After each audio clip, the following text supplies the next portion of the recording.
Hi and welcome back to the channel. In today's video I'm going to be showing you how to make will-o-wisps and flaming skulls. These are actually really easy to do, so if you want to see how it's done, stay tuned and we're going to get started.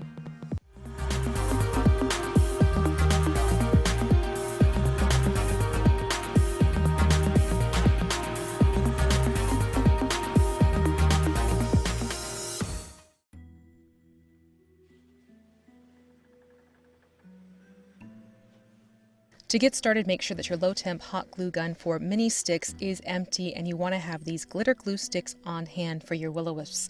You also want to make sure you have those 2-inch long with a loop at the end jewelry findings, as well as rhinestones. In this case, I have these little yellow heart rhinestones that I decided to use. The important thing is to make sure that they are not rounded off completely, that one side is flat, and that you use shapes that are more rounded, like a heart shape or a circle or an oval. I found that the rectangles and the squares didn't quite carry off the right look.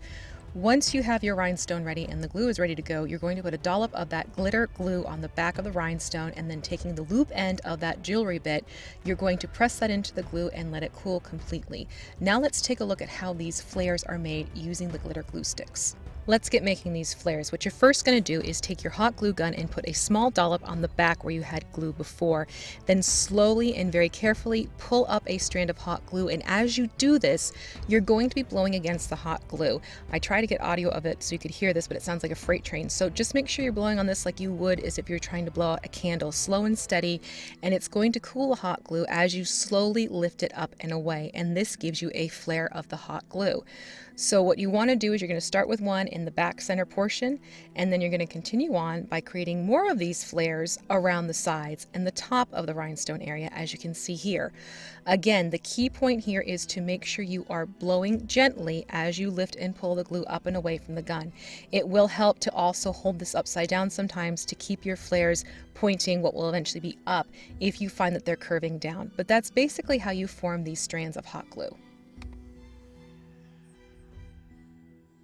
Once you have your will-o-wisps formed around those rhinestone pieces, you can stick them into that little scrap of foam like I recommended you have, and we can move on to working on the base. For the base itself, what I did is, again, I found these great little moss stones at Dollar Tree, and what you're going to do is on the underside, you're going to basically cut out an opening that'll fit a tea light of your choice. In this case, I use my multicolor changing LED tea light.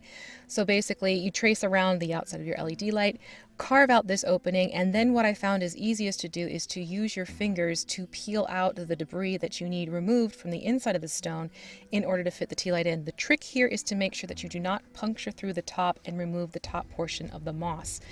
Once you have that opening ready to go, do a test fit and make sure that everything is working accordingly. Now we're going to add on a little bit of foliage from those aquarium plant mats that I have used often in previous projects, and I found that adding these just kind of give it more of a woodland effect. When you have those all in place, what you then can do is go back to your will-o-wisps and with your hot glue gun put a dollop of the clear kind, not the glitter kind, on the bottom of the wire, and you can stick it into the foam bit. Make sure when you're sticking this into the foam stone, however, that you do not aim it towards the center of the stone. You want this to be around the edges. Otherwise, when you go to put in the tea light, you're either going to pop a will-o-wisp out of where you've just put it, or it is going to rub up against the LED light itself. So you want to keep these to the edge and basically just create this nice cluster. I decided to put them all together. However you choose to present them is completely up to you, but I thought this was a great way to get a light feature in with these particular will-o-wisps. Let's move on to the Flameskulls. For the Flameskulls, it's a very similar concept. However, you're going to want to have a red glitter glue stick on hand as well as the gold. I found that blending the two gives you a more fire-like appearance. And you're also going to want to decapitate some toy skeletons. Yeah. Once you get the heads chopped off your toy skeletons, you do want to make sure you have a hobby hand drill, because what you are going to do with this is you are going to bore a hole into the bottom of the skulls that you have just chopped off of the skeleton toy bodies. And once you have done that, you will then be able to insert those bars using some E6000 and attach them. Now, the important thing here is to make sure when you are doing this, I would recommend that you have a washcloth or some sort of a cloth around the skulls, because otherwise you might inadvertently injure yourself, as I did here, but I wanted you to see what I was doing. So once you get everything established and you get those posts put into the bottom of the skulls, I found it did help to take one of those glue sticks and just kind of use it as a prop to let everything dry and cure completely before you move on to the next step. Now you want to pop off that loop at the bottom, which is very easy. Just take a wire cutter and nip that off. Do make sure you're pointing down and away from your face when you do this, and you should end up with a lovely bouquet of skulls when you are done. Now we're going to add the flares, and it's the same thing like it was with the will-o-wisps. You're going to put a little dab in the back of the skull, blow gently as you pull slowly up and away, but this time you actually want to angle it so it's pulling back and not so much as up, because you want to make it look like these skulls are flying through the air and have the flames shooting out the back of their heads as pictured here. Now before, where I did clear out all the glue that is clear from when I was doing the will-o-wisp before moving onto the glitter glue stick, I didn't bother in this case because I found that once I started blending the gold and the reds together, it gave it a really cool flame effect. And again, play around with the angle of how you let these cool. If you pull it more back and away from the head, it gives it more of a motion look to these skulls with the way the flames are shooting out the back. And I ended up doing about 5 of these all together, as you can see here. It's also pretty cool to have the tendrils sort of streaming off the back as well. And another little tip that helps is as you're pulling up and away, when you have more clusterings like this, you can actually lean the strands up against each other towards the back of the flame so it forms more of a tip shape if you'd like. Once you get everything set and ready to go, what you can move on to doing is taking a mix of 2 parts pavement and then 1 part Mod Podge and painting it onto the exposed skull faces. This is going to prep them for painting. You do not want to do this ahead of time, because if you do, that hot glue is going to peel away from the skull quickly and easily because of the paint. So this is a step you must do after you make your flames. Be careful as you're applying it. When that mixture has dried, what you then want to do is take vanilla ice cream and just do a dry brushing over the skull's face and what is actually sort of what's left over of the helmet, and that's going to highlight a little bit. What I did for the helmet zone is I just took one of my more red metallics and I put that over where the helmet is on the skull. If you want to treat that as part of the skull, you can do that as well and keep it in the ivory tones of the vanilla ice cream. That is perfectly fine as well. Once you do that, what you then want to do is take a brown wash using the Citadel Agrex Earth Shade, and that's going to heighten the features of the skulls and the details on their helmets as well. Make sure those dry totally before you move on to doing further washes for the flames. As you're waiting, let's move on to making the bases. At this point with the bases, all you need is foam core and cereal box cardboard, and this is a great time where you can use up what's left of the glitter glue stick in your hot glue gun.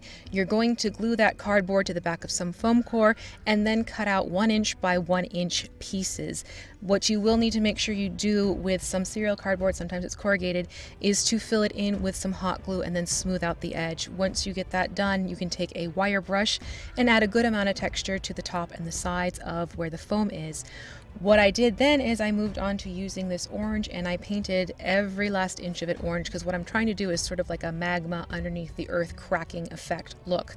So when that dries, you're going to move on to using yellow and white, and I just sort of did like these random crisscrossing patterns using both the colors, let them bleed into each other a little bit, and you do want to make sure this dries totally before switching over back to pavement. You're going to take pavement and you're going to do a dry brushing, and this is going to act as the top portion of the lava with the magma underneath.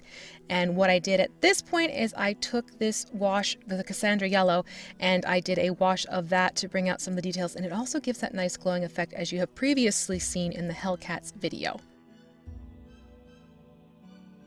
When it comes to the washes for the flames, you're going to go back to that. It's actually the Cassandra wash, not Cassandra.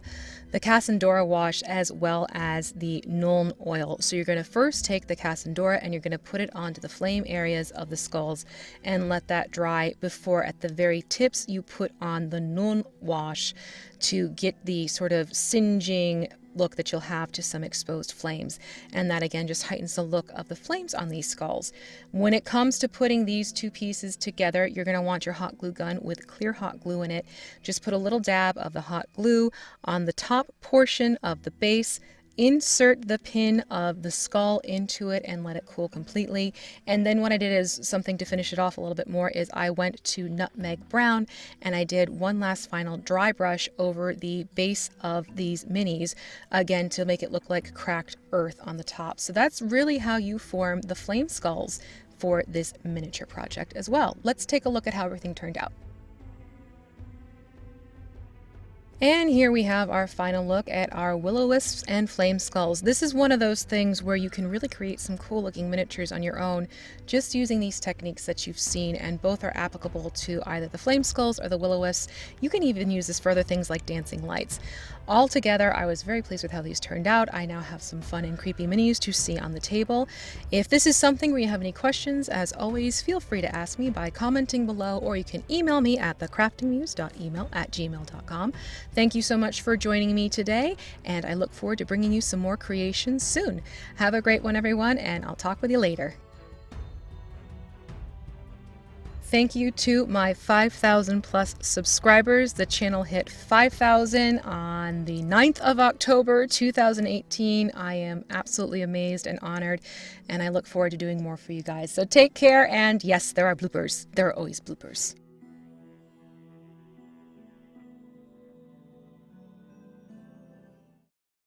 All right, let's see here. Talky talky, chatty chatty. How you doing? Hi! Hello, thanks for joining the channel. I need to fix my microphone. It's the Sheffield. I'm looking down to make sure things are recording. You know. Make sure it's doing what it's supposed to do before I start chatty and then... Oh wait, it wasn't recording, because I've done that before. Almost. Like horseshoes and hand grenades. Almost. I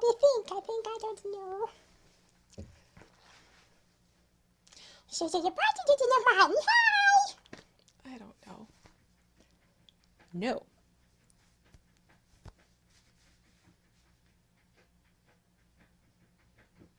Yeah, we won't be taking that with the cat using the litter box, because grand. Killing time is killing me. Drinking myself blind. I don't know the rest of the song. I don't even know how I know that song. Weird baby face thing right there. I'm not, that's just gonna be a thing now. Creepy baby face. Oh well.